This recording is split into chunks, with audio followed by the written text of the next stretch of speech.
Good evening friends. आज हम भीष्म सानी के उपन्यास तमस पढ़ेंगे। तमस भीष्म सानी का सबसे प्रसिद्ध उपन्यास है। इस उपन्यास की कथा वस्तु 1947 में पंजाब में हुए भयानक सांप्रदायिक दंगों पर आधारित है। तय इसमें लाहौर के आसपास की सिर्फ 5 दिन की कहानी वर्णित है। यह उपन्यास 2 खंडों में विभाजित है। पहले खंड में सांप्रदायिक तनाव की कहानी कही गई है। दूसरे भाग में अनेक गांव उपन्यास की परिधि में आ जाते हैं। उपन्यास का आरंभ नथु चमार द्वारा सुअर मारने की घटना से होता है। मुराद अली अंग्रेजी सरकार का चमचा है। वह नथु चमार को 5 रुपये देकर एक सुअर मरवाता है और उसे मस्जिद की सीढ़ियों पर फिकवा देता है। इस घटना से मुसलमानों में खलबली होती है और एक गाय भी मार दी जाती है। परिणामतः शहर में सांप्रदायिक तनाव हो जाता है और दोनों संप्रदाय एक दूसरे के दुश्मन बन जाते हैं। नागरिकों का एक शिष्टमंडल डिप्टी कमिश्नर रिचर्ड से मिलकर शांति स्थापना के लिए सरकारी सहयोग चाहता है। शिष्टमंडल के बख्शी जिस शहर में कर्फ्यू लगाने की सलाह देते हैं, लेकिन रिचर्ड इसे स्वीकार नहीं करता। वह स्थिति की गंभीरता को जानते हुए भी अनजान बना रहता है।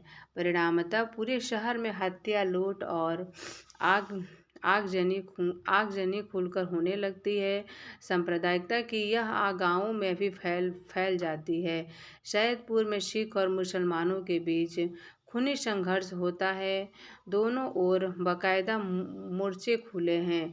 भयानक रक्तपात होता है। सिख औरतें अपने बच्चों सहित कुएं में कूदकर आत्महत्या करती हैं। सारी बर्बादी हो जाने के बाद सरकार की ओर से हस्तक्षेप होता है। नगर और गांवों से ऊपर एक हवाई जहाज मंडराता है और सारे माहौल को मिनटों में बदल देता है। लोग आतंकित होकर अपने अपने घरों में दुबक जाते हैं। कर्फ्यू लगा दिया जाता है। जगह जगह सेना तैनात कर दी जाती है। शांति कायम करने के लिए सरकार की ओर से एक अन्य कमेटी नागरिक समिति बना दी जाती है, जिसमें हिंदू, मुसलमान और सिख है। अमन कमेटी के सदस्य एक बस में बैठकर शहर का चक्कर लगाते हैं, लेकिन जो होना होता है वह हो चुका होता है।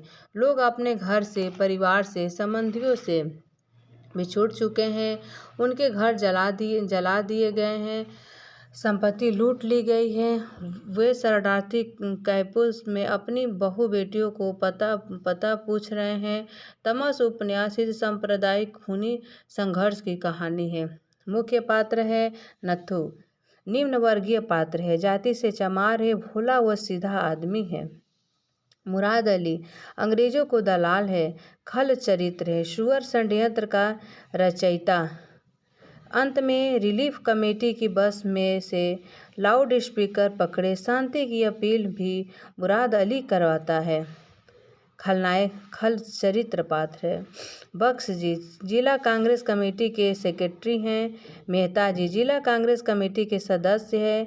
मास्टर रामदास कांग्रेस कमेटी के सदस्य हैं। कार्यकर्ता हैं। कमचोर स्वार्थ हेतु कांग्रेस से जुड़ा है। मास्टर रामदास कैसे हैं? कामचोर हैं। कश्मीरी लाल कांग्रेस का कार्यकर्ता है। जनरल सिंह कांग्रेस का कार्यकर्ता भी है। मानसिक विक्षिप्त ईमानदार व्यक्ति है। कैसा व्यक्ति है? ईमानदार व्यक्ति हैं। शंकर लाल कांग्रेस का कार्यकर्ता, मेहता का विरोधी है। किसका विरोधी है? मेहता का। देशराज कांग्रेस का कार्यकर्ता है। रिचर्ड अंग्रेज अफसर, शहर का डिप्टी कमिश्नर है। लीजा रिचर्ड की पत्नी है। वानप्रस्थी जी धार्मिक सांप्रदायिक उन्माद धर्म गुरु थे। प्रधान जी उर्फ लाला लक्ष्मी नारायण शहर का बड़ा व्यापारी, वानप्रस्थ जी का चेला। रणवीर दानवीर प्रधान जी का लक्ष्मी नारायण का 15 वर्षीय पुत्र, जिसे देवव्रत मुसलमानों के खिलाफ भड़काता है। यह विवेक समाज हिंदू बच्चों का एक कट्टर समूह का नेता है। देवव्रत मास्टर RSS कार्यकर्ता व अखाड़ा संचालक। विवेक समाज के नाम पर छोटे बच्चों को धर्म के नाम पर लड़ना सिखाने का कार्य है। हयात बख्श मुस्लिम लीग का कार्यकर्ता। मौलादाद मुस्लिम लीग का कार्यकर्ता, शाहनवाज शहर का रईस, मुसलमान नेताओं हुक्मरानों में इसका उठना बैठना है। विया है, प्रियदर्शी है। यह लाला लक्ष्मी नारायण को अपनी नीली ढवी गाड़ी से सुरक्षित स्थान पर पहुंचाता है, पर एक बार इसके भीतर का धार्मिक उन्माद भभक उठता है।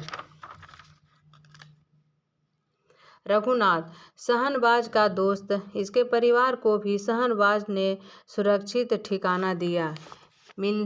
मिल्की रघुनाथ के घर का नौकर, जिसके ऊपर अनायास ही शाहनवाज का कट्टर मजहबी फूट पड़ता है। देवदत्त कम्युनिस्ट पार्टी का कार्यकर्ता, जो अंत तक अपने साथियों संग मिलकर अमन चैन बनाए रखने की अपील और कोशिश करता है। इब्राहिम इत्र फरोश शिवालय के मोहल्ले के आसपास घूम कर इत्र बेचने वाला लड़का है। इंद्र 12 वर्ष का लड़का है, रणबीर का साथी है, देवव्रत मास्टर का चेला है। यह बच्चा इब्राहिम इत्र फरोश की हत्या कर डालता है। हरनाम सिंह ढोक इलाही भक्स गांव का वयोवृद्ध चाय वाला सिख है। बंतो हरनाम सिंह की पत्नी है। गुरुद्वारा सैदपुर का जहां सिख हथियार इकट्ठा कर रहे हैं। तेजा सिंह जी गांव ढोक मुरीदपुर के मुखिया, संगत व सिख सेना के प्रतिनिधि। शेख गुलाब रसूल का ऊंचा दोमजिला मकान, जहां मुसलमान असलहा इकट्ठा कर रहे हैं। मुरीदपुर में सोहन सिंह कम्युनिस्ट कार्यकर्ता, जो गुरुद्वारे में सिखों मुसलमानों को एक दूसरे को समझने की बात कहता है। देवदत्त का साथी है सोहन सिंह। मिर्दाद कम्युनिस्ट कार्यकर्ता, सोहन सिंह का मित्र है।